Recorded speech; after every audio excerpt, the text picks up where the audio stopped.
भगवते वासुदेवाय वासुदेवाय हरि वासुदेवाय। ओम नमो भगवते वासुदेवाय वासुदेवाय हरि वासुदेवाय।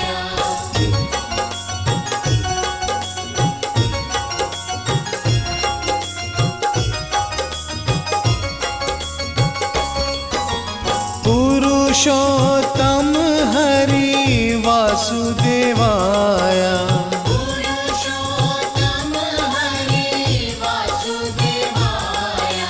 सर्वोत्तम हरि वासुदेवाय। सर्वोत्तम हरि वासुदेवाय। ओम नमो भगवते वासुदेवाय वासुदेवाय हरि वासुदेवाय। ओम नमो भगवते वासुदेवाय वासुदेवाय हरि वासुदेवाय। नटवर नागर वासुदेवाय नटवर नागर वासुदेवाय। सर्व सुख सागर वासुदेवाय। सर्व सुख सागर वासुदेवाय। ओम नमो भगवते वासुदेवाय वासुदेवाय हरि वासुदेवाय। ओम नमो भगवते वासुदेवाय वासुदेवाय हरि वासुदेवाय।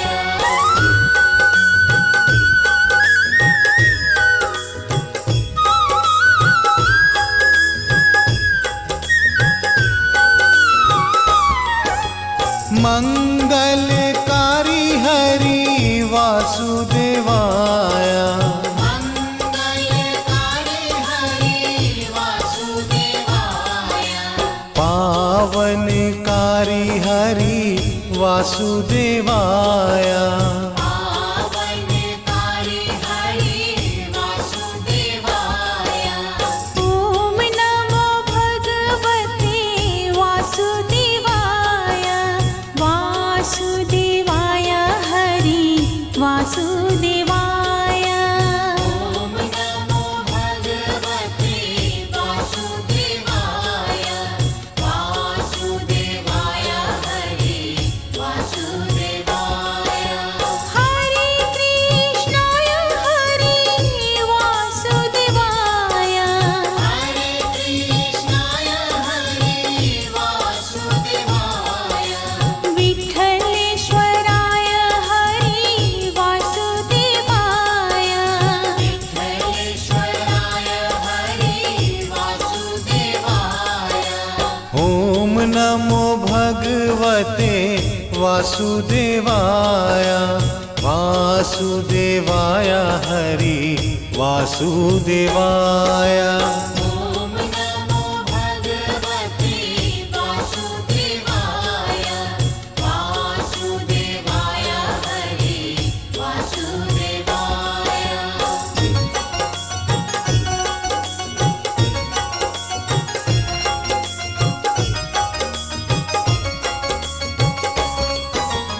मधुर सराय हरि वासुदेवाय मधुर सराय हरि वासुदेवाय।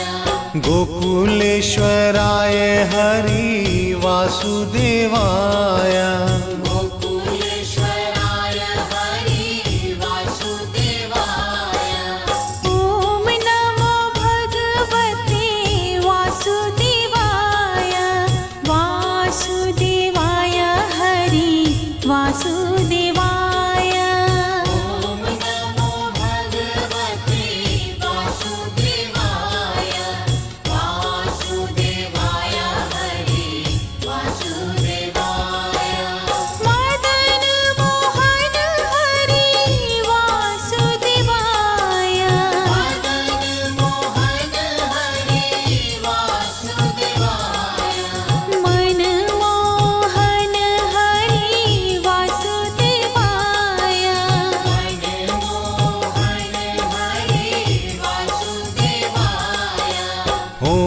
नमो भगवते वासुदेवाय वासुदेवाय हरि वासुदेवाय। ॐ नमो भगवते वासुदेवाय वासुदेवाय हरि वासुदेवाय।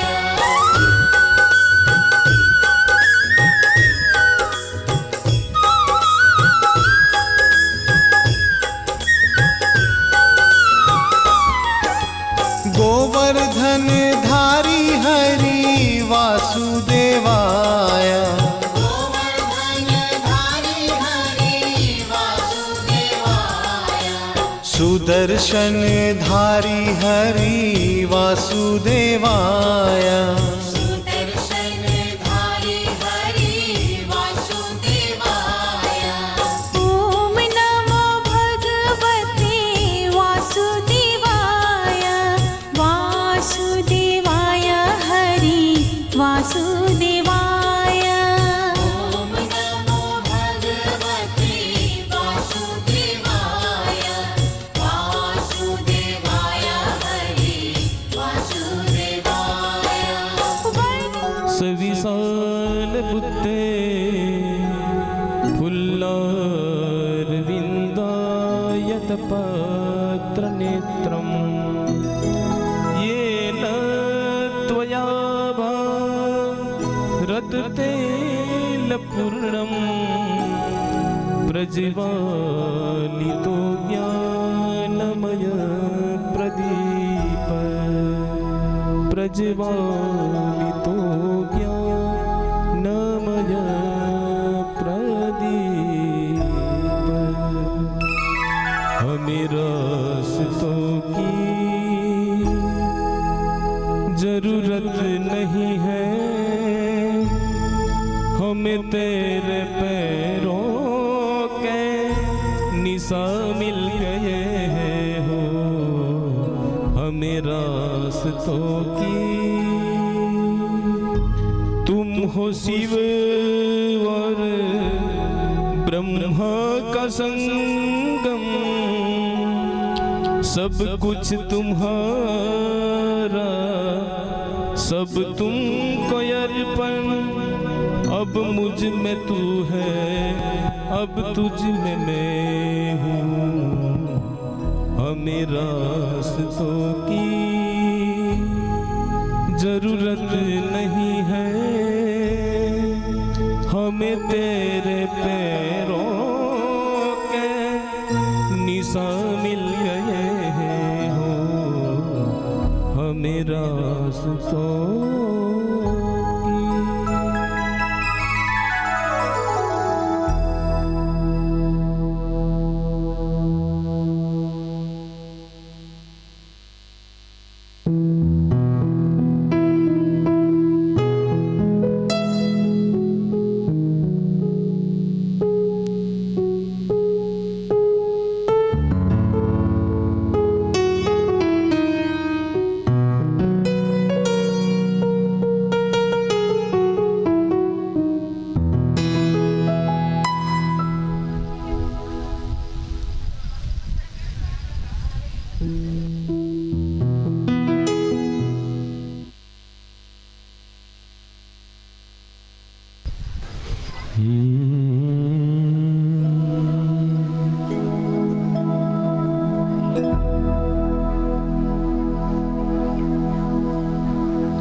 करारविन्दे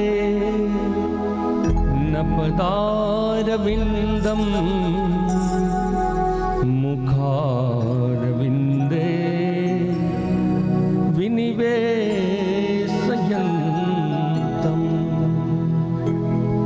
वटस्य पत्रस्य पुटे शयानं बालं मुकुन्दं मनसा स्मरामि। श्रीकृष्ण गोविन्द हरे मुरारी, हे नाथ नारायण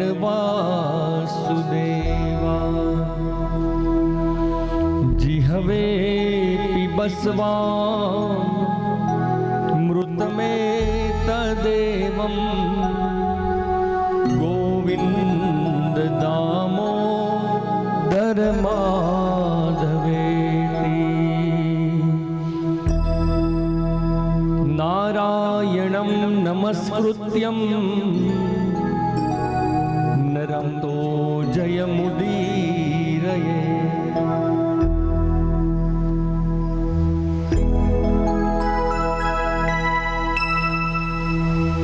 बालकृष्ण लाल की जय, श्री सतगुरुदेव की जय, श्री गोवर्धन नाथ की जय, श्री भागवत भगवान की जय, अपने अपने गुरु महाराज की जय, श्री द्वारिकाधीश की जय,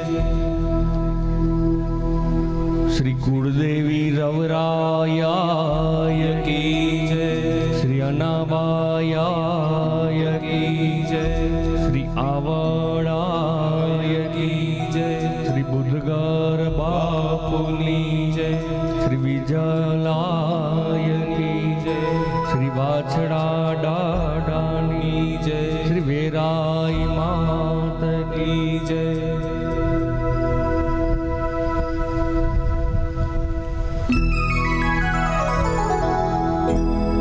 ओम मंगलम ओंकार मंगलम, ओम मंगलम ओंकार मंगलम, गुरु मंगलम गुरु नाम मंगलम, गुरु मंगलम गुरु नाम मंगलम, ओम मंगलम ओंकार मंगलम, ओम मंगलम ओंकार मंगलम, गुरु मंगलम गुरु नाम मंगलम, गुरु मंगलम गुरु नाम मंगलम, ओम मंगलम ओंकार मंगलम, ओम मंगलम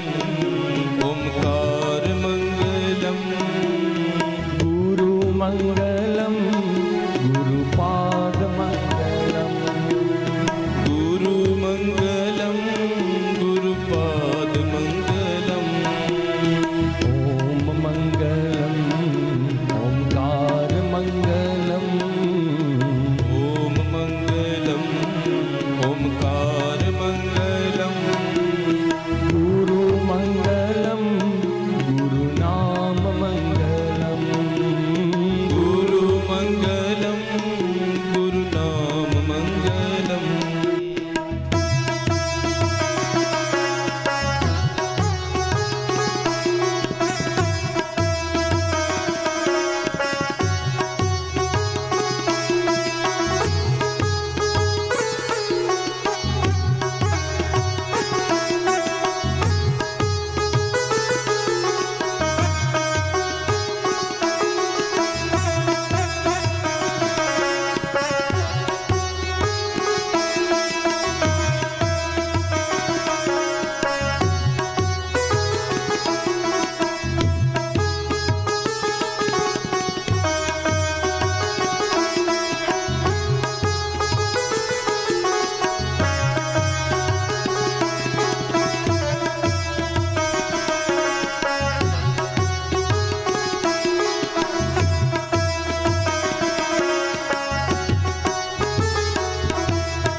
ब्रह्मा जेवा लागता, मारा गुरु जी विष्णु જેવા લાગતા મારા ગુરુજી બ્રહ્મા જેવા લાગતા, મારા ગુરુજી વિષ્ણુ જેવા લાગતા.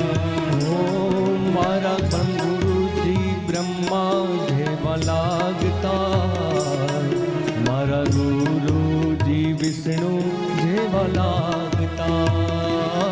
મારા ગુરુજી બ્રહ્મા જેવા લાગતા, મારા ગુરુ શ્રી વિષ્ણુ જેવા લાગતા.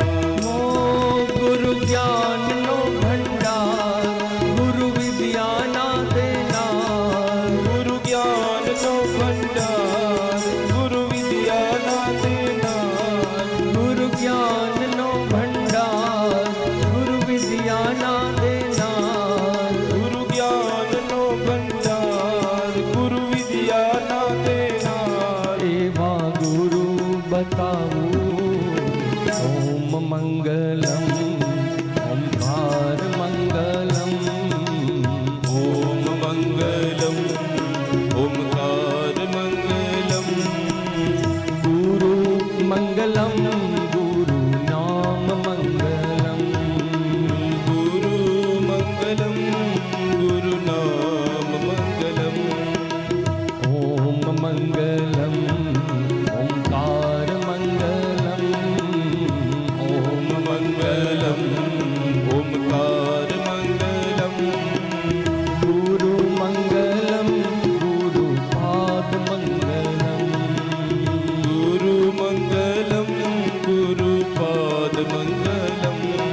મારા ગુરુજી બ્રહ્મા જેવા લાગતા, મારા ગુરુજી વિષ્ણુ જેવા લાગતા. મારા ગુરુ શ્રી બ્રહ્મા લગ્ન રોચના સાથે થયેલું, રૂકમી પુત્ર રોચના સાથે. અને આ લગ્ન સુખદેવજી મહારાજે કહ્યું કે રાજન પરીક્ષિત રાક્ષસ વિવાહ ગણાણા. મેં કાલે પણ કીધું કે વિવાહના 4 પ્રકાર છે. આ વિવાહ રાક્ષસ વિવાહ ગણાણા. એટલે પરીક્ષિત રાજાએ પ્રશ્ન કર્યો કે પ્રભુ રાક્ષસ વિવાહ કઈ રીતે ગણાણા? તો કે આ લગ્ન અનિરુદ્ધ અને રોચનાના લગ્નમાં દાઉજી અને રૂકમૈયો બંને જુગટું રમતા હતા. રૂકમૈયો એકવાર હારી ગયો, છતાં એને એમ કીધું કે હું જીતો. બીજી વાર હાર્યો, છતાં એને એમ કીધું કે નહીં નહીં હું જીતો. ત્રીજી વાર હાર્યો, છતાં એમ માન્યો નહીં અને એમ કીધું કે હું જીતો. દાઉજીને ક્રોધ આવ્યો, હળ અને મુસળથી પ્રહાર કરી અને રૂકમૈયાનો વધ કર્યો. આ લગ્નમાં વધ થયો.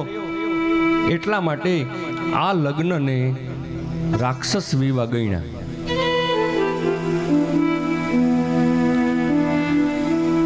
પરીક્ષિત રાજાએ કહ્યું કે સુખદેવજી મહારાજ, મેં તો સાંભળ્યું છે કે અનિરુદ્ધના લગ્ન ઓખા સાથે થયા હતા. સુખદેવજી મહારાજે કહ્યું કે હા રાજન પરીક્ષિત, પેલું લગ્ન રોચના સાથે, બીજું લગ્ન ઓખા સાથે. અહીંયા ઓખા હરણની કથા આવે ભાગવતજીમાં. ઓખા હરણ કદાચ તમે સાંભળ્યું હશે, બધાએ સાંભળ્યું? હા તો પાડો, ન સાંભળ્યું હોય તો ના પાડો. ચૈત્ર મહિનામાં સાંભળ્યું હોય, યાદ નથી. પણ ભાગવતજીમાં ઓખા નામ નથી આપ્યું, ભાગવતજીમાં એનું નામ ઉષા આપ્યું. બાણાસુરની પુત્રી ઉષા, પણ અભ્રંશ ઓખા નામ છે. બાણાસુર એક દંડિયા મહેલની અંદર રહેતો હતો. મહાદેવજીની તપશ્ચર્યા કરી. તમને કરી દો ઓખા હરણ, એટલે ન સાંભળ્યું હોય તો સાંભળી લે. બાણાસુરે મહાદેવજીની તપશ્ચર્યા કરી. મહાદેવજી પ્રસન્ન થયા, માગ માગ.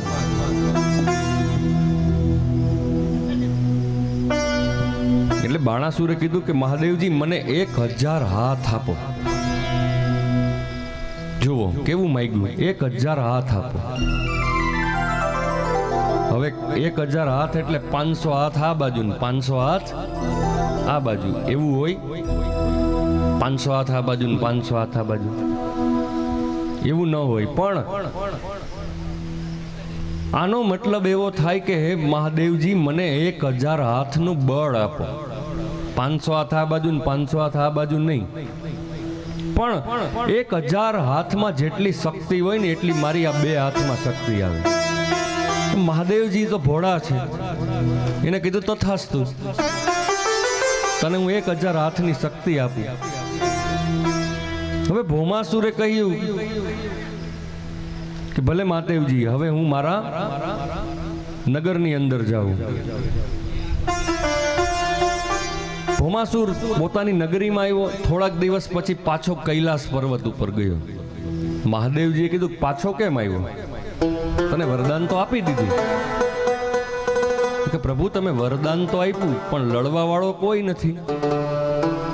તો મહાદેવજીએ કીધું તો કે હવે તમે મારી સાથે યુદ્ધ કરો.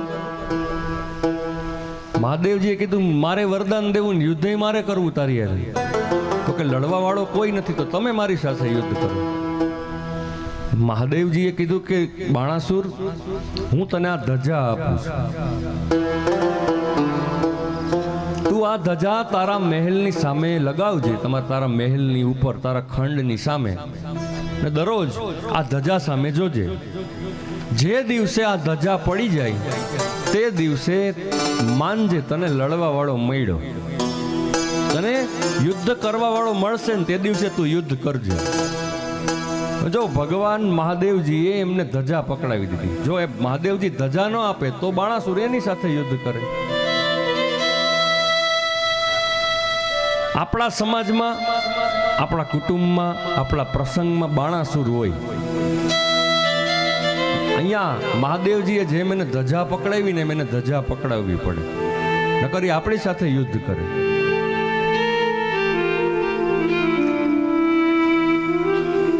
મહાદેવજીએ બરાબર કર્યું, એને ધજા પકડાવી દીધી. જા હવે રોજ ધજા જોઈએ રાખજે. આપણા પ્રસંગમાં હોય એવા રસોઈ કરતા હોય એની પાસે જાય.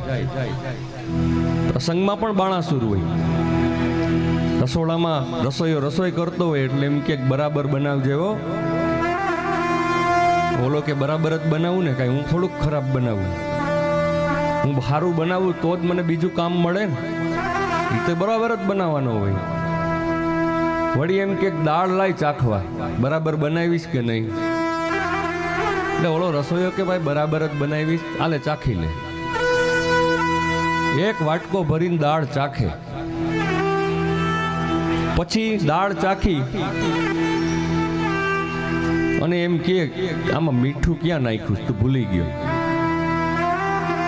હવે રસોઈયો કે એમ મીઠું ભૂલી ગયો? તો કે ભૂલાઈ ગયું છે ભાઈ. એક કામ કરો, તમે આટો મારી આવો, હું હમણાં મીઠું નાખી ગરમ કરીને હલાવી નાખું દાળને, પછી ચેક કરો.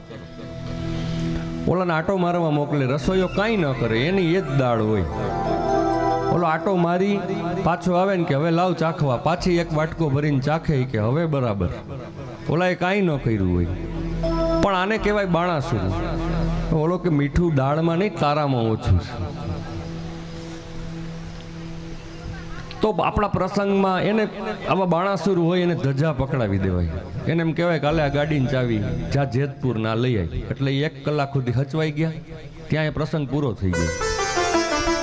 ગાડીની ચાવી આપી દેવાય, કામે મોકલી દેવાય. તો બાણાસુરના અહીંયા ભગવાને ધજા પકડાવી. ધજા જોઈએ રાખજે રોજ. બાણાસુરે એમના એક દંડિયા મહેલની સામે ધજા લગાવી.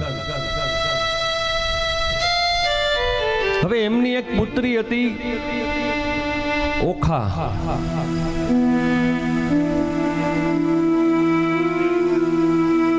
ઓખાએ એક દંડિયા મહેલની અંદર એક દિવસે રાત્રિના સ્વપ્ન જોયું. ઓખાએ સપનું જોયું એટલે સપનામાં એમને અનિરુદ્ધ દેખાણા. અનિરુદ્ધ સપનામાં જોયા પણ ઓખા ઓળખતી નથી કે આ કોણ છે. એટલે કુંભાંડ બાણાસુરનો મંત્રી હતો. એમની પુત્રી એમની સખી હતી. એટલે એમની પુત્રી ચિત્રલેખા હતી. એમને ઓખાએ કહ્યું સવારે ઉઠીને કે ભાઈ મેં રાત્રે સ્વપ્ન જોયું, એમાં એક સુંદર યુવક જોયો અને મેં એમની સાથે સ્વપ્નમાં લગ્ન કર્યા. હવે તું મને એ યુવક શોધીને લે આવ. ઓલી ચિત્રલેખા કહે કે ભાઈ હું તને કેમ એ યુવક શોધી લઉં? તે સપનું જોયું, તે યુવક જોયો, મને કેમ ખબર એ કોણ હોય? તો કે તું તો ચિત્રલેખા છો, તું ચિત્ર બનાવ.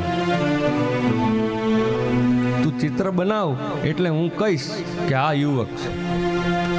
પેલી એમની સખીએ ચિત્ર બનાવવાની શરૂઆત કરી. હસ્તિનાપુર બનાવ્યું. તો કે ભાઈ આવી નગરી તો નથી આવી સપનામાં. કૌરવોને બનાવ્યા, બધા કૌરવોને ચિત્ર બનાવ્યા. ઓખાએ કહ્યું કે આ કોઈ નતા. પાંડવોને બનાવ્યા. તો કે પાંડવો પણ નથી. ચિત્રલેખાએ દ્વારિકા નગરી બનાવી. તો કે આવી નગરી આવી હતી સપનામાં. ભગવાન કૃષ્ણને બનાવ્યા. તો કે આના જેવા છે પણ આ નથી. દાઉજીને બનાવ્યા. તો કે આ પણ નથી, આના જેવા છે. પ્રદ્યુમ્નને ચિત્ર બનાવ્યું. ઓખાએ કહ્યું કે આના જેવા જ છે પણ આ પણ નથી. હવે ઓખાએ ચિત્રલેખાએ પ્રદ્યુમ્ન પુત્ર અનિરુદ્ધનું ચિત્ર બનાવ્યું. એટલે ઓખાએ કહ્યું કે બસ આ જ હતા સપનામાં. હવે તું મને આને લઈ આવી દે. પેલીએ કીધું તને ખબર છે આ કોણ છે? બોલી કે નહીં. તો કે આ ભગવાન દ્વારિકાધીશ ભગવાન કૃષ્ણના પૌત્ર છે. પ્રદ્યુમ્ન પુત્ર અનિરુદ્ધ છે. આને લઈ આવવા કઈ રીતે? તને ખબર છે દ્વારિકાને ફરતું સુદર્શન ચક્ર ચોકી કરતું હોય. દ્વારિકામાં એમ ન જઈ શકાય. હવે ઓખાએ જીદ કરી તું ગમે તે થાય, મને અનિરુદ્ધને લઈ આવી દે. ચિત્રલેખાએ વિચાર્યું કે હવે મારે જવું જોશે. આકાશ માર્ગે ચિત્રલેખા રાત્રિના સમયે દ્વારિકામાં ગઈ. પણ જ્યાં જોયું સુદર્શન ચક્ર દ્વારિકાને ચોકી કરે છે. હવે સુદર્શન ચક્ર ચોકી કરતું હોય, અંદર કેમ જવું? ત્યાં નારદજી મળ્યા ચિત્રલેખાને. નારદજીએ કહ્યું કે ચિત્રલેખા અત્યારે રાત્રે. ચિત્રલેખાએ બધી વાત કરી નારદજીને કે નારદજી આવું બન્યું અને હું અનિરુદ્ધનું હરણ કરવા આવી છું.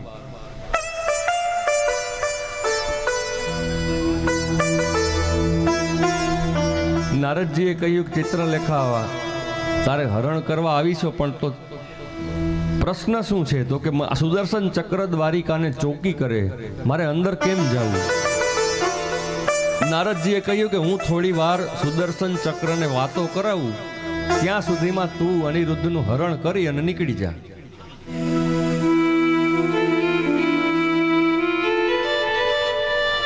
નારદજીએ સુદર્શન ચક્રને બોલાવ્યો કે હે સુદર્શન ચક્ર.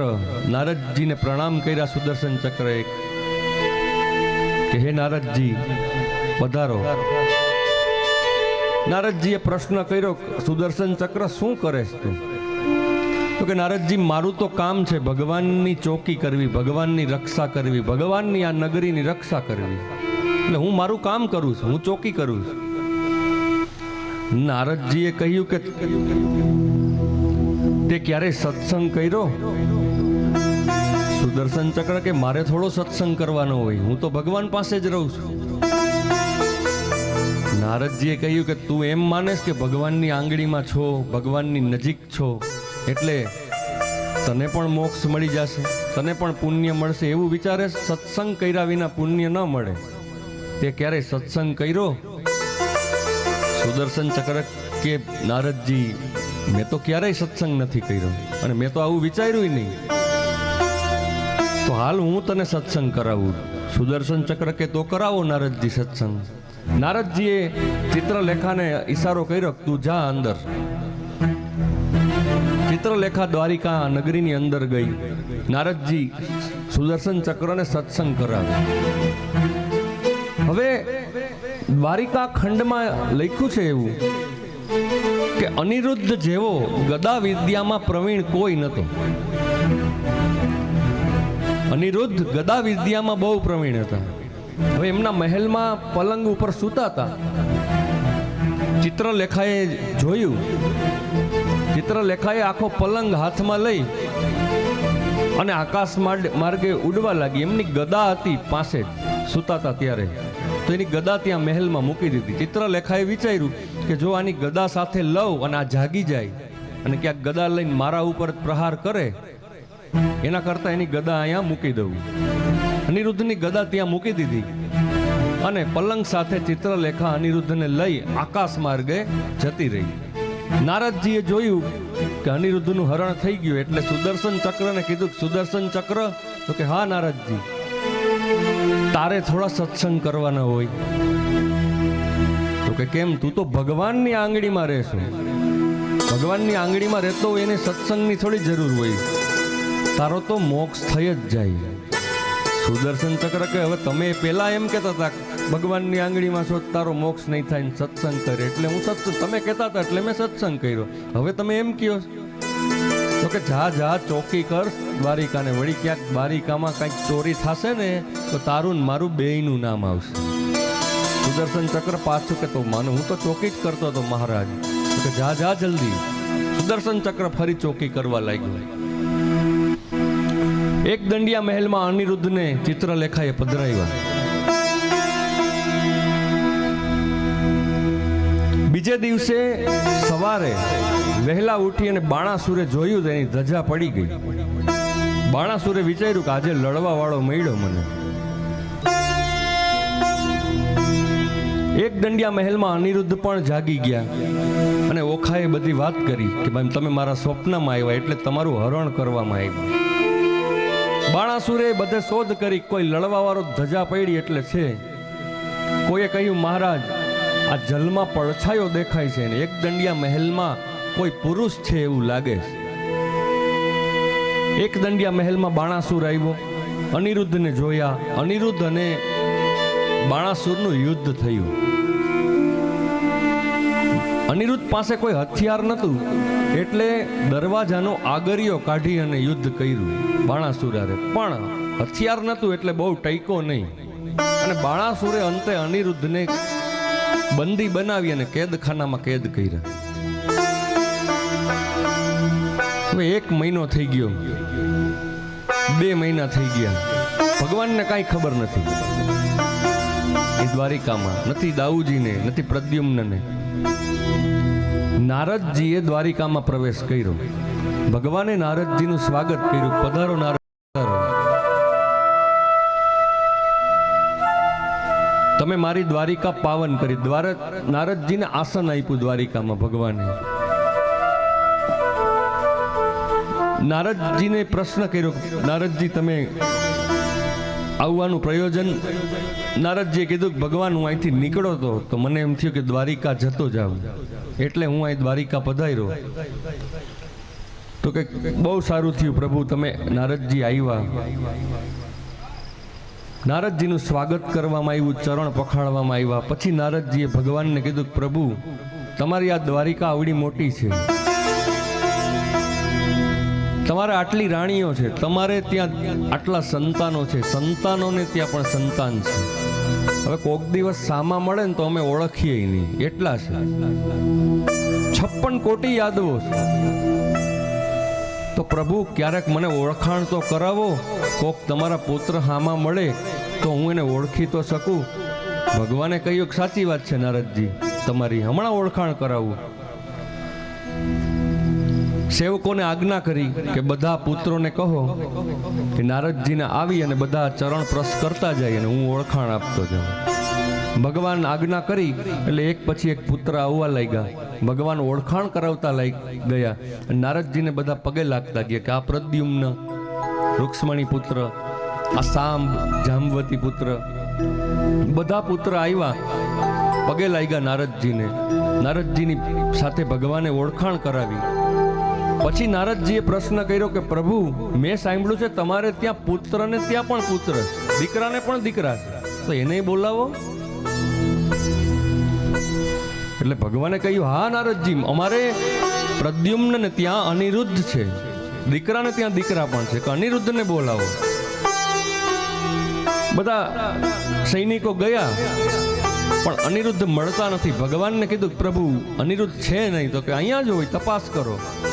અશ્વશાળામાં તપાસ કરી, અનિરુદ્ધ મળતા નથી. વેદશાળામાં તપાસ કરી, મંદિરમાં તપાસ કરી, યુદ્ધશાળામાં તપાસ કરી, અખાડામાં તપાસ કરી, ક્યાંય અનિરુદ્ધ મળતા નથી. અશ્વશાળામાં ગયા, ભગવાનને કહ્યું પ્રભુ અનિરુદ્ધ મળતા નથી. ભગવાન સમજી ગયા. ભગવાને નારદજીને પ્રશ્ન કર્યો કે નારદજી તમે એમને ન આવ્યા હો, હવે કયો તમે શા માટે આવ્યા છો? કાંઈક કારણ છે. તો કે ભગવાન આવડો મોટો પરિવાર 56 કોટી યાદવ એકાદો ખોવાઈ જાય તો તમને ખબર નથી પડતી, 6 મહિના થઈ જાય તો. ભગવાન કે કેમ નારદજી શું થયું? તો કે તમારો અનિરુદ્ધ કેટલા મહિનાથી બાણાસુરની કેદમાં છે. દાઉજી અને ભગવાનને ક્રોધ આવ્યો. સેના તૈયાર કરી 26 અક્ષોણી દ્વારિકાની સેના અને બાણાસુરની નગરી ઉપર ચડાઈ કરી. ભગવાન અને દાઉજીએ ભયંકર યુદ્ધ કર્યું. બાણાસુર 1000 હાથનું બળ ધરાવતો હતો. ભગવાને એમના 1000 હાથનું બળ લઈ લીધું. બળ લઈ અને ભગવાન આ ઓખાહરણની કથામાં તો આ યુદ્ધમાં બહુ મોટું યુદ્ધ આપ્યું છે કે આમાં મહાદેવજી પણ યુદ્ધ કરવા આવ્યા છે બાણાસુર તરફથી. ભગવાન અને મહાદેવજી પણ યુદ્ધ કરે સામસામા. અંતે ભગવાને સુદર્શન ચક્ર હાથમાં લીધું અને બાણાસુરનો મસ્તક ઉડાડવા ગયા. ત્યાં બાણાસુરની માં કોટરા દિશારૂપી વસ્ત્ર પહેરીને એમના આડે આવી ગઈ કે પ્રભુ મારા પુત્રને ક્ષમા કરો. ભગવાનની માફી માગી બાણાસુરને, એટલે ભગવાને એમને ક્ષમા કરી અને અનિરુદ્ધને કારાગૃહમાંથી છોડાવ્યા અને ઓખા અને અનિરુદ્ધનું લગ્ન કરાવવામાં આવ્યું. સુખદેવજી મહારાજે કહ્યું રાજન પરીક્ષિત, આ ભગવાનના પૌત્રના લગ્નની કથા. ભાગવતમાં ઉષા એવું નામ છે. ઉષા અને અનિરુદ્ધનું લગ્ન થયું. ત્યાર પછી નૃગ રાજાનો પ્રભુએ ઉદ્ધાર કર્યો. નૃગ રાજા દાનવીર હતા. સવારે ઉઠી અને બ્રાહ્મણો જે દાન માગે, જે દક્ષિણા માગે એ દરરોજ દાન આપતા હતા. જુઓ આ દાનનું પ્રકરણ આવ્યું. નૃગ રાજા દરરોજ બ્રાહ્મણોને જે જોઈએ તે દાન આપતા. નૃગ રાજાને ત્યાં દાન લેવામાં લાઈન હોય. એક દિવસ નૃગ રાજા દાન આપતા હતા, એવામાં એક બ્રાહ્મણ આવ્યો અને બ્રાહ્મણને પ્રશ્ન કર્યો કે પધારો ભૂદેવ, તમારે શું દાનમાં જોઈએ? પેલા બ્રાહ્મણે કીધું કે નૃગ રાજા મારે એક ગાય દાનમાં જોઈએ. તો કે ભૂદેવ એક જ ગાય જોઈએ? તમે કહેતા હો તો 1000 ગાય આપું, 10,000 ગાય આપું. તો કે નહીં નહીં રાજા, મારે એક જ ગાય જોઈએ. નૃગ રાજાએ આ બ્રાહ્મણને એક ગાયનું દાન આપ્યું.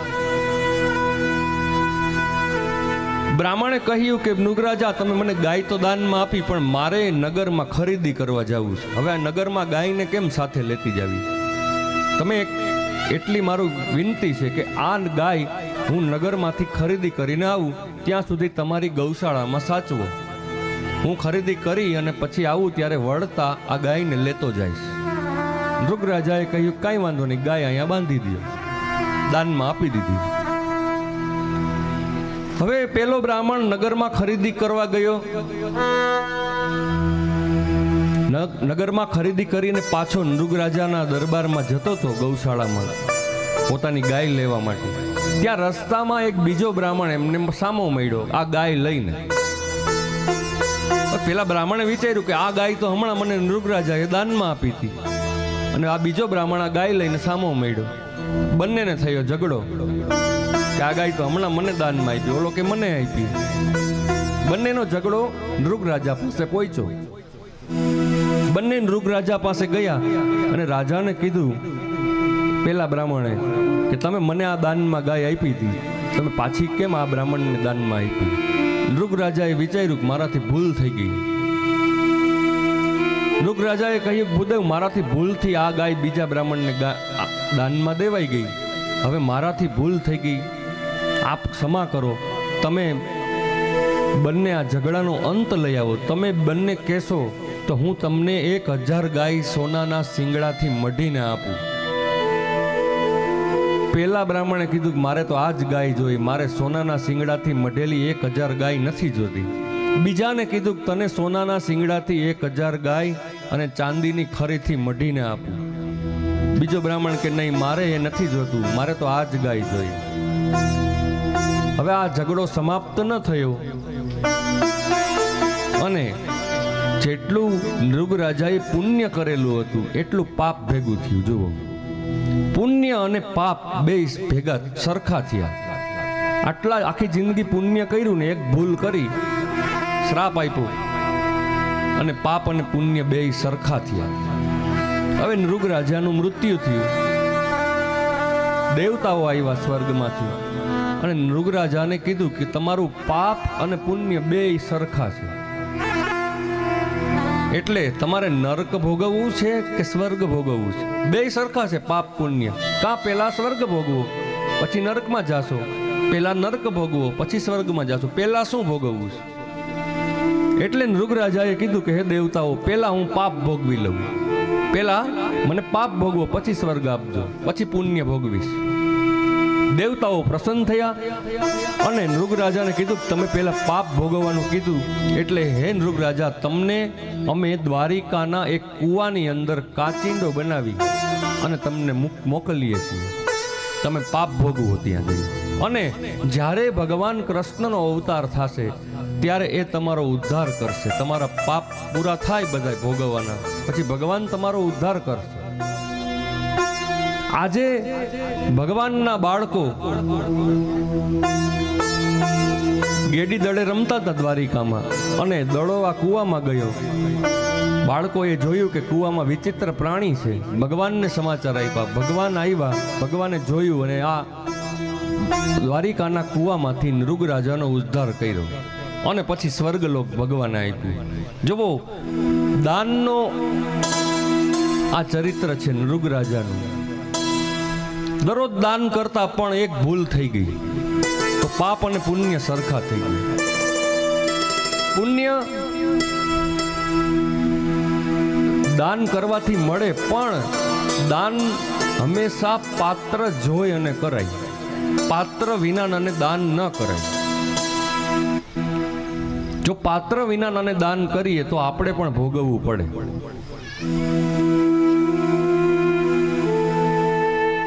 એક રાજા હતો. રાજા અશ્વ ઉપર બેસી પોતાના ઘોડા ઉપર અને નદી કિનારે નીકળ્યો. વિચાર્યું કે હું આ નદીમાં સ્નાન કરું, પણ આ નદી કિનારે ઘોડો બંધાય એવી કોઈ જગ્યા નથી. આ ઘોડાને બાંધવો ક્યાં? એટલે એક નાનો બાળક હતો, એ રમતો હતો. નાના બાળકને કીધું, બેટા હું સ્નાન કરી આવું, ત્યાં સુધી આ ઘોડાને તું પકડી રાખીશ? પેલા કીધું કાંઈ વાંધો નહીં, હું પકડી રાખું. હવે લગામ ઘોડાની આ બાળકના હાથમાં આપી દીધી. રાજાએ સ્નાન કર્યું, સ્નાન કરી અને પાછા આવ્યા. પાછા આવીને અશ્વ ઉપર બેઠા ને પેલા બાળકને પૂછ્યું, તું કોણ છો?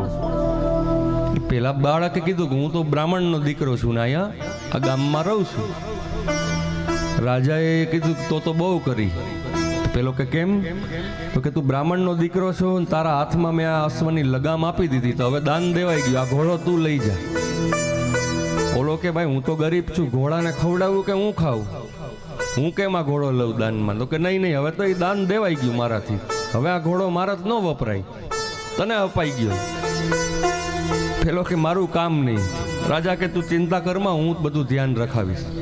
પણ દાન, કર્ણ જુઓ, મહાભારતમાં કર્ણ રોજ સોનાનું દાન કર્યું. અંતે સ્વર્ગમાં ગયો ને તો દેવતાઓએ કીધું જમવાનું તને સોનાની થાળીમાં આપશું, સોનાની રોટલી આપશું, સોનાની દાળ આપશું. તો લોકો કેમ? તો કે ભાઈ તે સોનાનું જ નકરું દાન કર્યું, તને આ મળ્યું, તે કોઈ અન્નનું દાન કર્યું કોઈને? તો દાન કઈ રીતે કર્યું? ધર્મરાજાની સભા એકવાર ચાલુ હતી. એમાં ભગવાન કૃષ્ણ, ધર્મરાજા, પાંડવો, દ્રોણાચાર્ય, કૌરવો, દુર્યોધન બધા બેઠા હતા ઇન્દ્રપ્રસ્થમાં. એક બ્રાહ્મણ આવ્યો અને બ્રાહ્મણ રડતો રડતો સભામાં આવ્યો એટલે ધર્મરાજાએ પ્રશ્ન કર્યો, ભૂદેવ આપ કેમ રોવો છો? શું બન્યું? તો કે મહારાજ, મારો એકનો એક દીકરો આજે ગુજરી ગયો. ધર્મરાજાએ કીધું, બહુ દુઃખ થયું તમને હે ભૂદેવ, એકનો એક દીકરો ગુજરી ગયો, તો તમે આજ્ઞા કરો, તમારી શું સેવા કરીએ અમે? પેલા બ્રાહ્મણે કીધું કે મહારાજ, મારો એકનો એક દીકરો ગુજરી ગયો, ચોમાસાનો સમય છે, એમનો અગ્નિ સંસ્કાર કરવા સુખડ કે ચંદન કે સવનના લાકડા નથી. ધર્મરાજાએ કીધું, એવું થોડું બને? સૈનિકોને આજ્ઞા કરી કે આપણી રાજ્યમાં નથી. તો સૈનિકોએ કીધું, નહીં મહારાજ, ચોમાસામાં બધા લાકડા પલળી ગયા છે, તો અમે પહેલા જ આપી દઈએ આ ભૂદેવને. બ્રાહ્મણે કહ્યું, મહારાજ, મારા એકના એક પુત્રનો અગ્નિ સંસ્કાર કરવા માટે મને ચંદન, સુખડ અથવા સવનના લાકડાની વ્યવસ્થા કરી આપો. હવે ધર્મરાજાએ બહુ તપાસ કરી રાજ્યમાં, સૈનિકોને પૂછ્યું, પણ ક્યાંય રાજ્યમાં સૂકા લાકડા નહોતા, ચોમાસામાં બધા પલળી ગયા. ધર્મરાજાએ કહ્યું બ્રાહ્મણને, ભૂદેવ ક્ષમા કરો, ચોમાસાનો બહુ વરસાદ પડ્યો એટલે ક્યાંય સૂકા લાકડા નથી, તમે મને ક્ષમા કરો, હું વ્યવસ્થા નથી કરી શકું એમ. હવે એ સભામાં કર્ણ પણ બેઠો હતો. કર્ણએ ભૂદેવને કીધું, ભૂદેવ તમે મારી સાથે ચાલો, હું તમને લાકડાની વ્યવસ્થા કરી દઉં. કર્ણ સાથે ભૂદેવ ગયા. ભગવાન કૃષ્ણએ વિચાર્યું કે આ કર્ણ શું કરશે, એટલે ભગવાન કૃષ્ણએ ધર્મરાજાને કહ્યું, પાંડવોને કીધું કે હાલો આપણે પાછળ જઈએ, જોઈએ તો ખરા કર્ણ શું કરે. કર્ણ પોતાના મહેલમાં ગયો, બ્રાહ્મણને લઈને હાથમાં કુહાડી લીધી અને પોતાના મહેલના બારી અને બારણા તોડવા માંડ્યો કુહાડી, અને લાકડાનો ઢગલો કરી દીધો. ભૂદેવ, તમે તમારા એકના એક પુત્રના અગ્નિ સંસ્કાર માટે આ લાકડું વાપરો, કારણ મારા આ મહેલના લાકડા સવન, ચંદન અને સુખડના જ છે.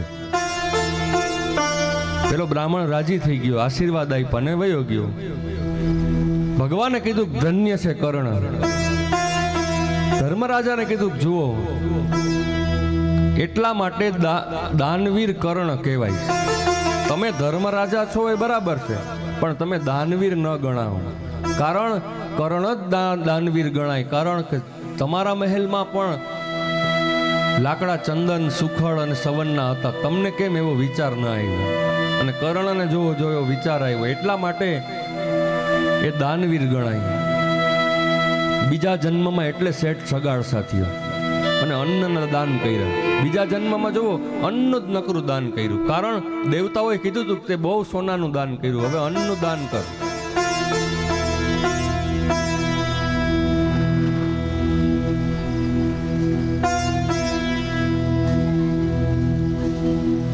તો દાનનો અધ્યાય છે, દાન કોને કરવું. દાન હંમેશા સુપાત્રને કરવું, દાન હંમેશા જોઈને કરવું.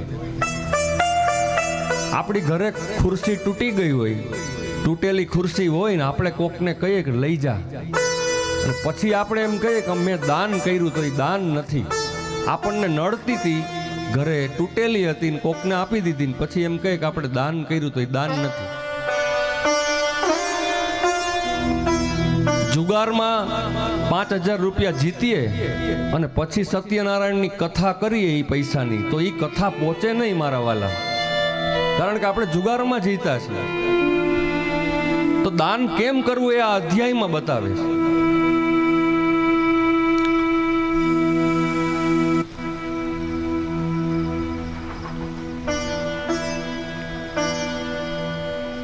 આપણા ગામમાં અવેડો બનાવી દઈએ, કૂવો બનાવી દઈએ. કોઈ નિશાળ બનતી હોય સ્કૂલ, તો સ્કૂલમાં ઓરડા બનાવી દઈને ઉપર તકતી લગાવીએ આપણા બાપાના નામની. તો આપણે એમ કહીએ કે દાન છે, તો નહીં, દાન નથી.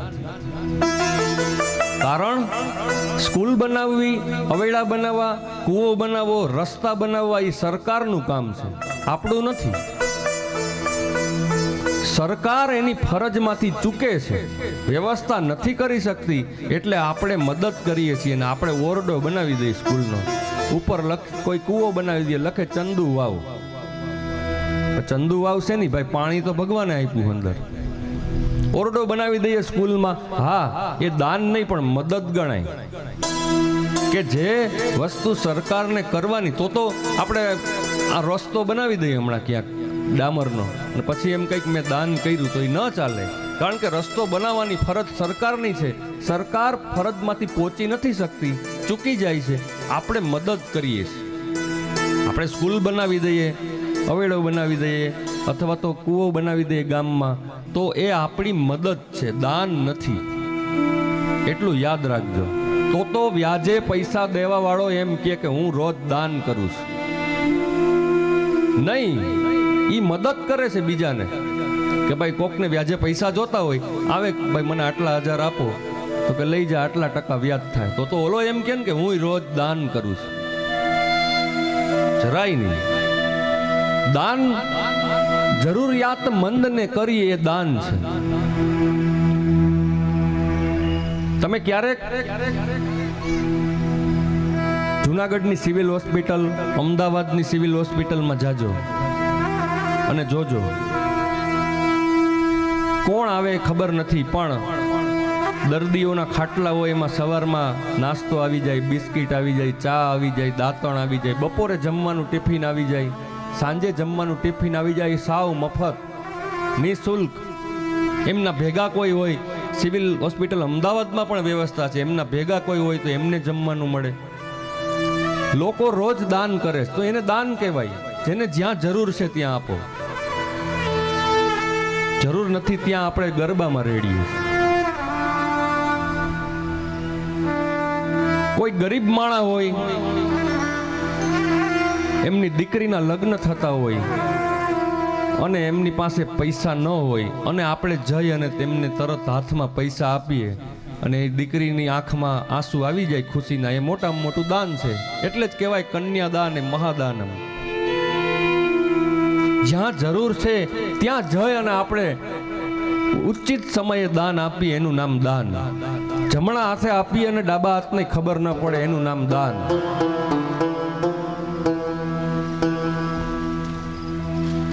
બાકી દાન કરી અને પછી પાછું જો આપણે કોઈને કહીએ તો એ દાન કરેલું પુણ્ય પણ બળી જાય છે. યાદ રાખજો. દાન કરી અને પછી આપણે બધાને એમ કહીએ કે મેં અહીંયા આટલું દાન કર્યું, મેં આટલી ગાયને નીણ ખવડાવી, મેં આટલી બ્રાહ્મણો જમાડ્યા, આટલા બ્રાહ્મણને દક્ષિણા આપી, જો જાહેરાત કરીએ તો પુણ્ય જાય, પુણ્ય ક્ષય. દાનનું જેટલું પુણ્ય કર્યું એ ક્ષય.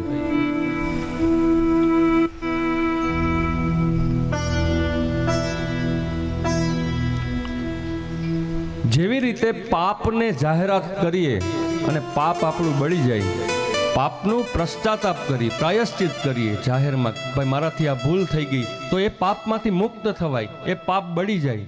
એવી રીતે જો પુણ્યની પણ જાહેરાત કરીએ કે મેં આટલું દાન કર્યું, આટલું પુણ્ય કર્યું, તો એ પુણ્ય પણ બળી જાય. એટલા માટે ગુપ્ત દાનનું મહત્વ છે આપણા શાસ્ત્રમાં. ગુપ્ત દાન, એની જાહેરાત ન હોય, ખબર ન પડવી જોઈએ કોઈને કે મેં શું દાન કર્યું.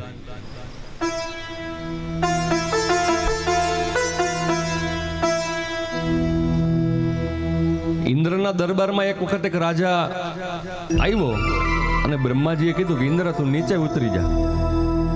ઇન્દ્રે કીધું કેમ બ્રહ્માજી? તો કે આ રાજાનું પુણ્ય એટલું વધ્યું કે હવે એ ઇન્દ્ર બનશે, તારે નીચે ઉતરી જવાનું ગાદીમાં. ઇન્દ્ર ગાદી ઉપરથી ઉતરી ગયો. પેલા રાજાને ઇન્દ્ર બનાવવામાં આવ્યો.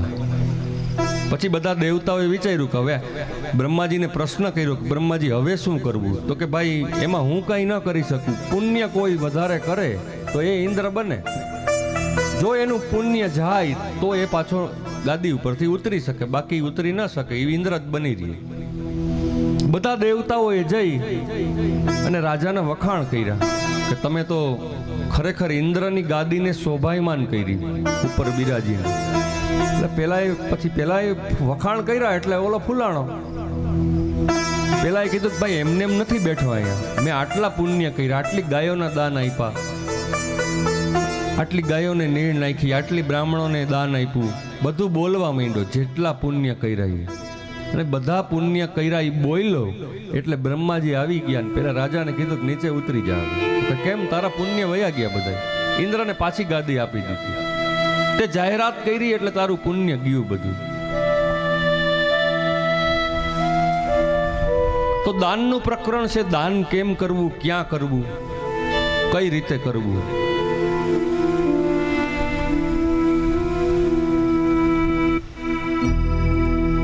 નૃગ રાજા પુણ્ય અને પાપ બંને સરખા હતા.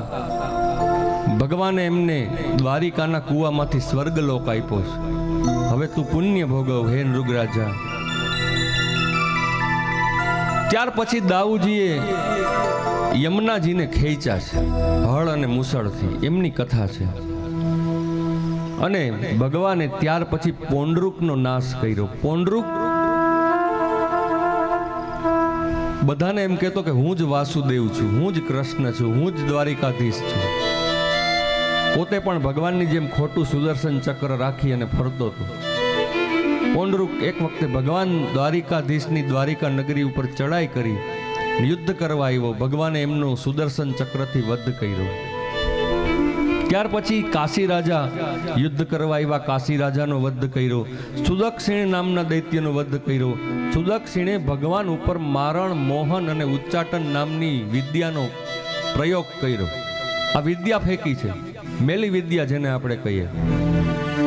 મારણ, મોહન અને ઉચ્ચાટનની મેલી વિદ્યા ફેંકી ભગવાને સુદર્શન ચક્રથી આ વિદ્યાનો નાશ કરી અને સુદક્ષિણનો વધ કર્યો.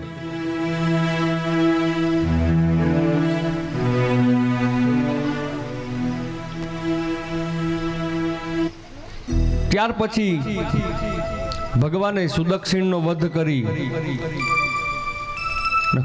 હવિદ વાંદરનો વધ કર્યો અને જાંબવતી પુત્ર સાંબે દુર્યોધન પુત્રી લક્ષ્મણા સાથે લગ્ન કરવાની ઈચ્છા કરી અને દુર્યોધને ના પાડી. એટલે સાંબે દુર્યોધન પુત્રી લક્ષ્મણાનું હરણ કર્યું. દુર્યોધને સાંબ સાથે યુદ્ધ કર્યું, એને કેદ કર્યો. દાઉજીને ક્રોધ આવ્યો.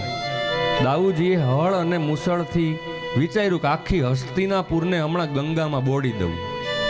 હળ અને મુસળને આજ્ઞા કરી દાઉજીએ કે આખી હસ્તિનાપુરને ગંગામાં બોળી દે. દુર્યોધન દાઉજીના ચરણમાં આવી અને ક્ષમા માગવા માંડ્યો. દાઉજી ક્ષમા કરો. દુર્યોધને ક્ષમા માગી અને પોતાની પુત્રી લક્ષ્મણાનું લગ્ન સાંબ સાથે કરવામાં આવ્યું. આજે પણ હસ્તિના ગંગા તરફ હસ્તિનાપુર આમ નીચી નમેલી છે.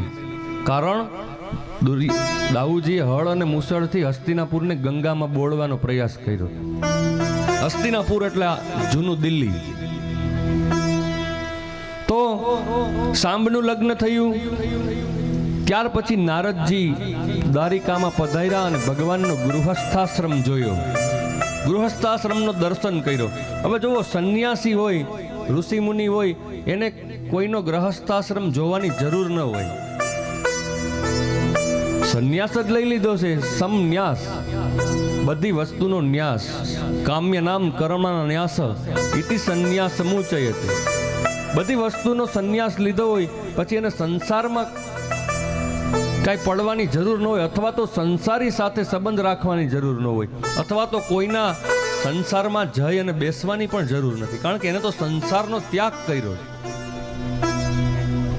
પણ અત્યારે એવો સમય છે કલિયુગમાં, કામ્ય નામ કર્મણા ન્યાસ, બધી વસ્તુનો ત્યાગ કરી સંન્યાસ લઈ વનમાં જઈ ન્યામ બીજો પાછો મોટો સંસાર ઊભો કરે છે. તો ભાઈ તારે અહીંયા જ જો સંસાર ઊભો કરવો હોય તો પછી પાછો ગામમાં આવતો રહે ને બધા યારે.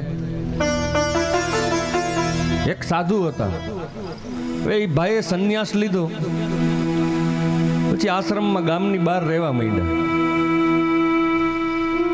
આશ્રમની બહાર આશ્રમ બનાવ્યો ગામની બહાર, અને સાધુ એકલા રહેવા માંડ્યા. એટલે ગામ લોકો ધીમે ધીમે જવા માંડ્યા ત્યાં. કાંઈ ભાઈ આશ્રમ છે, સાધુ છે, જાય. 4-5 જણા ગયા પહેલી વાર. એટલે કીધું કે બાપુ કાંઈ જરૂર હોય તો કહેજો, કાંઈ વાંધો નથી ને, કાંઈ ઘટતું નથી ને અહીંયા. બાપુએ કીધું કે ના ના કાંઈ ઘટતું નથી, પણ આશ્રમમાં ઉંદરનો બહુ ત્રાસ છે, કપડાં ફાડી જાય છે. ઉંદરનો ત્રાસ છે બાપુ? તો કે હા. તો કે એક કામ કરો, બિલાડી પાડો. હવે ઓલા ગામના લોકો હાવ નવરા હતા, એ જાતા હતા. એ તો બધા આવા જ રસ્તા બતાવે ને એમ. એટલે કીધું બાપુ બિલાડી પાડો એટલે ઉંદર નહીં આવે. તો બાપુ કે બિલાડી ક્યાંથી કાઢવી મારે? તો કે એ અમે લઈ આવી દઈ ને તમને, તમારે ક્યાં ગોતવી?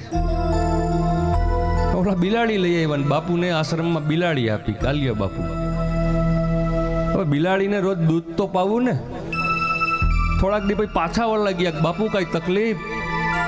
તો કે તકલીફ તો છે, આ બિલાડી તમે લઈ આવ્યા પણ બિલાડીને ખવડાવવું શું મારે, એને દૂધ કેમ પાવું? તો કે એમાં શું બાપુ, એક ગાય રાખી લ્યો આશ્રમમાં, અને આશ્રમમાં અમે ગાય તો હોવી જોઈએ. તમારે ભગવાનનું નામ લેતા હો ને પાછી ગાયની સેવાય થાય. બાપુ કે મારે ગાય ક્યાંથી ગોતવી? તો કે ઈ તમે શું કામ ચિંતા કરો, અમે લઈ આવીએ. દઈ ગયા ગાય. થોડાક દિવસ પછી પાછા ગયા. બાપુ કઈ તકલીફ? તો કે ભાઈ તકલીફનો તો પાર નથી. તો કે શું થયું? તો કે તમે આ બિલાડી દઈ ગયા, ગાય આપી ગયા. હવે મારે સવારે વહેલું ઉઠવું, આ ગાયનું વાહિદું કરવું, ગાયને સમયસર ખોરાક આપવો, નીણ નાખવી, પાણી પાવું, ગાયનું વાહિદું કરવું, ગાયને દોવી. હવે આ બધું કરવામાં મારી ભક્તિ અને માળા ગયા. હું ભક્તિ કરું, માળા કરું કે આ કામ કરું? પેલા કે બાપુ એમાં શું, એક માણા રાખી લ્યો, એક બે માણસ. તો કે એક બે માણસ એ શું કરશે? તો કે જો બાપુ તમે આ ઝૂંપડામાં આશ્રમમાં બેસી અને ભગવાનનું નામ લેજો, માળા કરજો, ભક્તિ કરજો. અમે બે જણા એવા મૂકી જઈએ અહીંયા આશ્રમમાં કે એ ગાયને નીણ નાખી દેશે, સવારે વાહિદું કરી નાખશે, ગાયને પાણી પણ પાશે, ગાયને ચરવા પણ લઈ જશે, ગાયને દોશે, આખો આશ્રમ સાફ રાખશે, વાળી નાખશે, બધું આશ્રમનું કામ કરશે. તો કે એવા બે જણા ક્યાંથી ગોતવા બાપુ? કે છે ને ગામમાં નવરા છે બે જણા, તમને મૂકી જાય. બાપુ કે કાંઈ વાંધો નહીં, મૂકી જાવ. બે જણાને લઈને આશ્રમમાં મૂકી ગયા. થોડાક દિવસ પછી પાછા ઓલા 4-5 જણા બાપુ પાસે ગયા. બાપુ કાંઈ તકલીફ? તો કે તકલીફનો તો કોઈ પાર નથી. તો કે કેમ? તો કે તમે આ બે જણા મૂકી ગયા છે ને એ કે અહીંયા આશ્રમમાં. તો કે હા. ઓલા કે આ બે નથી, આ 22 જેવા છે. તો કે કેમ? હવે રોજ આ બેને 14 રોટલી તો ખાવા જોઈએ છે. સવારે 14 રોટલી ખાય, બપોરે ખાય અને સાંજે ખાય. હું રસોઈ બનાવીને થાકી ગયો બાપુ કે હું રસોડામાંથી જ નવરો નથી થતો. સવારે ઉઠું તો કે લાવો બાપુ જમવા, ચૂલો કરું, આ બધાની રોટલી કરું, પાછું બપોર થાય તો જમવાનું, સાંજ થાય તો હું થાકી ગયો કે રસોઈ બનાવી. તો કે બાપુ એમાં હું ઓલા કે? તો કે કેમ? એનો રસ્તોય થઈ જાય. તો બાપુ કે કઈ રીતે? તો કે એક કામ કરો. કે બોલો. તમે લગ્ન કરી લ્યો બાપુ. એ કે તમે લગ્ન કરી લ્યો ને, તમારા ઘરના આવી જાય પછી એ રસોઈ બનાવે. હવે જો જ્ઞાતા ક્યાં? તો કે સંન્યાસ લઈ અને વનમાં. પાછા આવ્યા ક્યાં? તો કે ન્યા. તો પછી તારે સંન્યાસ લેવાની ક્યાં જરૂર છે ભાઈ? તું ગામમાં આવીને ઘર માંડીને રહે ને. નારદજીએ ભગવાનને પ્રશ્ન કર્યો હતો કે પ્રભુ તમને આ બધા આશ્રમો છે એમાંથી કયો આશ્રમ વધારે ગમે? તમારા કોણ ભક્તો તમને વાલા છે? ત્યારે ભગવાને એવું કીધું હતું કે હે નારદજી, સંન્યાસી હોય, તપસ્વી હોય, યોગીઓ હોય, એ બધા કરતા મને સંસારમાં રહી અને જે ભક્તિ કરે ને એ વધારે વાલો. એટલે નારદજીએ પ્રશ્ન કર્યો કે એવું કોણ છે, મને બતાવો. નારદજીએ કીધું કે હું પોતે સંન્યાસી છું, હું દેવર્ષિ છું, તો મારાથી એવો કયો ભક્ત મોટો કે તમને ગમે? હું તો આખો દિવસ નારાયણ નારાયણ કરું છું, હું દેવર્ષિ નારદ. ભગવાને કીધું કે આ ગામ છે ને, ગામમાં એક ખેડૂત છે, એ મને ગમે છે, એ મારો ભક્ત છે ને સાચો ભક્ત છે. તો કે મારા કરતાંય શ્રેષ્ઠ? તો કે હા નારદજી, તમારા કરતા પણ શ્રેષ્ઠ. તો નારદજીએ વિચાર્યું કે લાય મારે જોવું પડશે કે આ કઈ રીતે ભગવાનની ભક્તિ કરે છે. નારદજી આ ગામમાં આવ્યા, ખેડૂતના ઘર પાસે ગયા. નારદજીએ વિચાર્યું કે આ સવારથી સાંજ સુધી કઈ રીતે ભક્તિ કરે છે, મારે જોવું પડશે. નારદજી બરાબર ધ્યાન રાખવા માંડ્યા. પેલો ખેડૂત હતો, સવારે ઉઠ્યો. સવારે ઉઠી સ્નાન કર્યું, દાંતણ કર્યું, શિરામણ કર્યું. શું કહેવાય, શિરામણ જ ને? મને ખબર નથી. સવારે શિરામણ કર્યું. પછી પોતાના બળદને જોડ્યા ગાડા આવ્યા અને ગાડું લઈને ખેતરે વયો ગયો. આખો દિવસ ખેતરે કામ કર્યું. બપોરે ત્યાં જમી લીધું. સાંજે સંધ્યા સમયે ઘરે આવ્યો. નારદજી એની પાછળ ખેતરે ગયા. ન્યા કાંઈ કરે તો ઓલાએ તો ન્યાય કાંઈ નહોતું કર્યું, ન્યાય એનું કામ કરતો હતો. ઘરે આવ્યો. ઘરે આવીને ગાડું છોડી નાખ્યું. સાંજે શું કહેવાય, જમે ને વારું કર્યું સાંજે.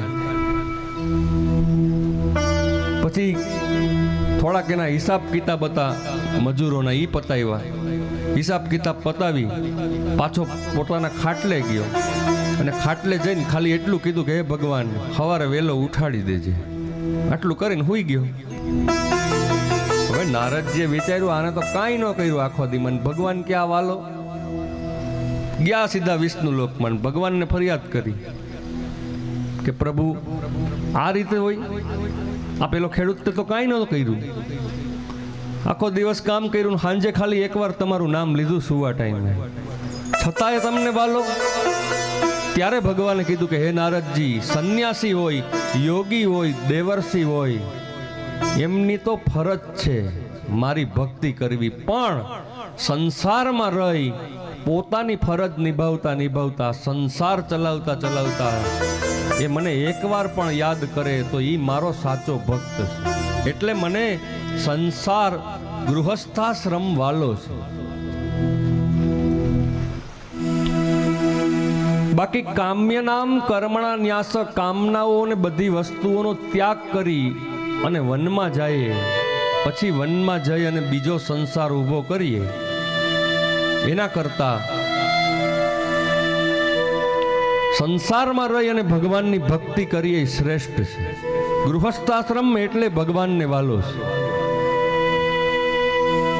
ત્યાર પછી પાંડવોએ ધર્મરાજાએ ભગવાનને કહ્યું કે પ્રભુ અમારે રાજસુ યજ્ઞ કરવો છે. ભગવાને કહ્યું કે રાજસુ યજ્ઞ કરવો હોય એટલે તમારે બધા રાજાને જીતવા પડે. એમને રાજસુ યજ્ઞ ન થાય. ધર્મરાજા તો કે પ્રભુ હવે એ ચિંતા તો તમારે કરવાની છે, કારણ કે અહમ ભક્તો પરાધીન, તમે તો ભક્તને આધીન છો. અમે તો તમને અરજી કરીએ કે હે ભગવાન કૃષ્ણ, અમારે આ યજ્ઞ કરવો છે તો હવે તમારી આજ્ઞા પ્રમાણે અમે કરશું. ધર્મરાજાએ કીધું એટલે ભગવાને કહ્યું કે ધર્મરાજા, જો તમારે રાજસુ યજ્ઞ કરવો હોય તો બધા રાજાને જીતવા પડે, પણ ખાલી તમે જરાસંઘને જીતી લ્યો, જરાસંઘનો વધ કરો એટલે એમને બધા રાજાઓને કેદ કર્યા છે, તમે આપોઆપ બધા રાજાને જીતેલા ગણાશે અને તમે રાજસુ યજ્ઞ કરી શકશો. ધર્મરાજાએ કીધું પ્રભુ જરાસંઘનો વધ કઈ રીતે કરવો? તો કે એ અમે જાશું. ભગવાને ભીમ અને અર્જુનને સાથે લીધા છે. મગધ નરેશ જરાસંઘ. ભાગવતજીમાં લખ્યું છે કે જરાસંઘ પણ દરરોજ સવારે ઉઠીને જે કોઈ દાન લેવા માટે આવે એમને જે જોઈએ તે દાન આપતો. જરાસંઘ મગજમાં એટલું દાન કરતો સવારે કે એની દાનનું ભાથું એટલું હતું કે ભગવાન સામે 18 વખત લડવા આવ્યો છતાં ભગવાન એનો વધ ન કરી શક્યા, કારણ એની પાસે દાનનું શસ્ત્ર એટલું મોટું હતું. રોજ એટલું દાન કરતો. હવે ભગવાન કૃષ્ણ, અર્જુન અને ભીમ ત્રણેય બ્રાહ્મણનો વેશ લીધો અને જે બ્રાહ્મણો દાન લેવા માટે સવારે મગધ નગરમાં ઊભા હતા દાન લેવા માટે જરાસંઘના મહેલ સામે, ત્યાં લાઈનમાં ઊભા રહી ગયા. બધા બ્રાહ્મણો દાન લેવા માટે જરાસંઘ પાસે જતા હતા. જરાસંઘ બધાને પૂછતો તો ભૂદેવ તમારે શું જોઈએ? તો પેલો કે ગાયનું દાન, તો કે આ ગાયનું દાન. તમારે તો કે ભૂમિનું દાન, કોઈ કે અન્નનું દાન, કોઈ કે વસ્ત્રનું દાન. જરાસંઘ દાન કરતો તો એમાં ભગવાનનો વારો આવ્યો, કનૈયાનો વારો આવ્યો. એટલે જરાસંઘે કીધું કે ભૂદેવ તમારે શું જોઈએ દાનમાં? એટલે કનૈયાએ કહ્યું કે મારે યુદ્ધ જોઈએ છે દાનમાં. યુદ્ધ આપો. હવે જરાસંઘે વિચાર કર્યો કે બ્રાહ્મણ યુદ્ધ માગે દાનમાં, એવું બને નહીં.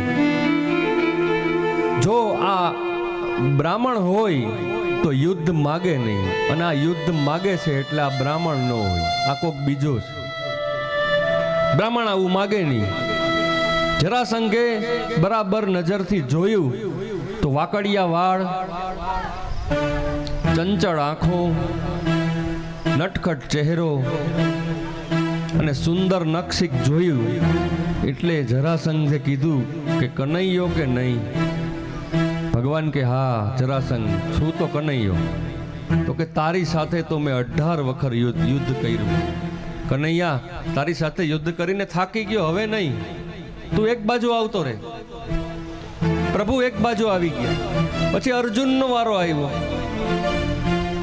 અર્જુનને કહ્યું જરાસંઘે કે માગો ભૂદેવ શું જોઈએ? અર્જુને પણ કીધું કે યુદ્ધ આપો. વળી જરાસંઘે નિરખી